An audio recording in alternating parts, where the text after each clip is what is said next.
Hey everybody, Unstable Gamer here, and welcome back to the channel, and welcome back to another Heroes of Middle-earth video. Today we're going to be talking about our very first legendary and some details we have around that, and our very first raid coming up. And I may have been onto something as far as my suggestions for starting teams, so we'll go ahead and jump into that. But first, before we do, if you're just now finding this channel and you want to stay up to date with this and other games, consider hitting that subscribe button so you don't miss out.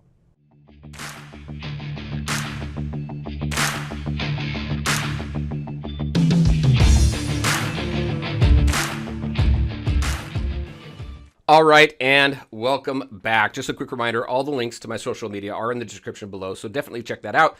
Join us on Discord where we're talking about the game and currently theorizing around what could be required for our first legendary event.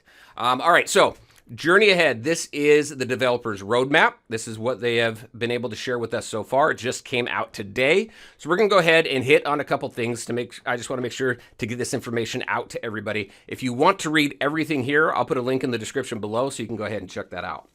So first, let's jump into the legendary. Now, the first legendary is going to be Elrond, Lord Elrond, and I'm very excited about this, and I'll go over that and the reason why for just a second, But so legendaries are going to be obtained through legendary adventures. These are going to require specific factions to battle in a specifically built event. And then they kind of go into they get into a hypothetical example. So if we just take a look at this hypothetical example, maybe Treebeard could be a legendary character, and maybe he might require 5 characters from the Isengard faction. All right, and there's going to be 7 different tiers. First tier may require those characters to be star level 1, tier 2 maybe star level 2, so on and so forth. One thing to call out here is right here.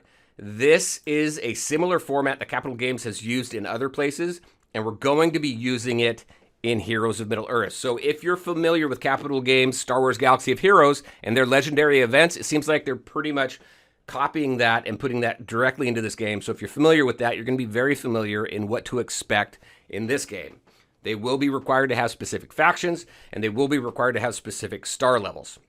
We don't know the faction that's going to be required for this character just yet, but here's what I'm super excited about. All right, we got Elrond.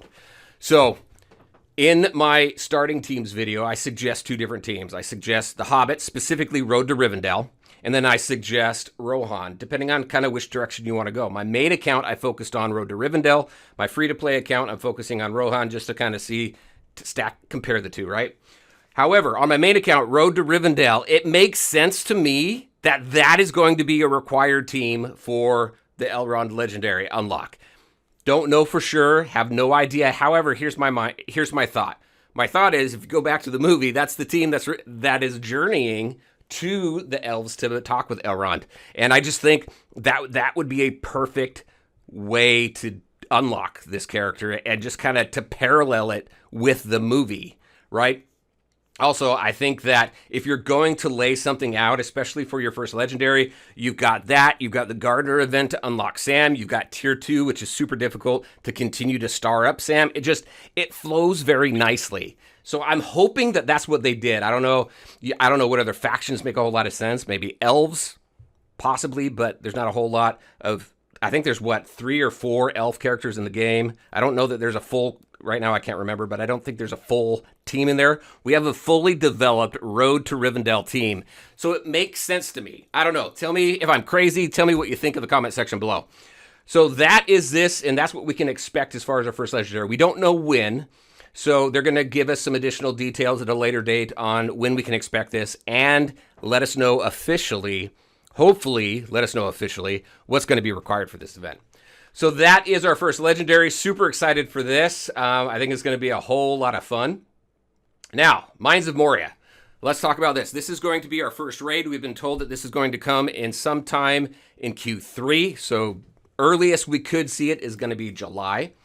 So just to kind of walk through a few facts here, it says here that if you make it to level 20, you're going to be able to access the raid, I think, which is very, very cool. It's going to be a sprawling complex of rooms, dwarven in make, and trashed by orcish interlopers.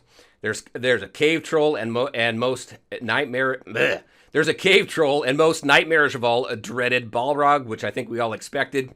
It has some cool locations and characters and checks all the boxes for an epic in-game raid. Let me take a moment to tell you a little bit more about the raid. So, a little bit more about the raid. It looks like it's going to take place in chapters, and each chapter is going to be released on a weekly basis, and it looks like they're going to give us about 4 to 5 days before they release that next chapter. Our goal is to have a dynamically challenging raid experience to grow with your roster of characters, but also allow players in each guild to choose the experience that feels more comfortable to them. I think one thing that's really cool here, players can increase the number of points they accrue, because as you're going in here, you're going to be accruing points, right?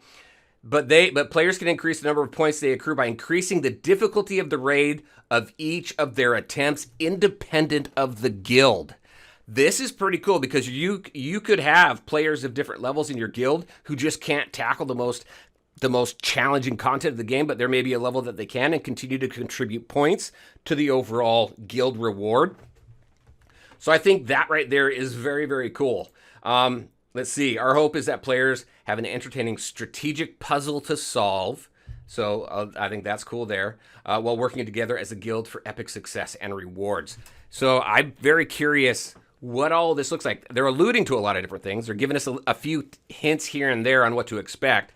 So it's going to be released in a chapter-by-chapter format like we talked about. So let's see. So when the Mines of Moria release, you'll see chapter 1 of a 4-chapter experience. So we know we got 4 chapters total. Our hope is this experience is that players and guilds will be able to focus, build mastery across the chapter one at a time, and just kind of focus on one thing at a time, right? I think it makes sense. I think that makes a whole lot of sense.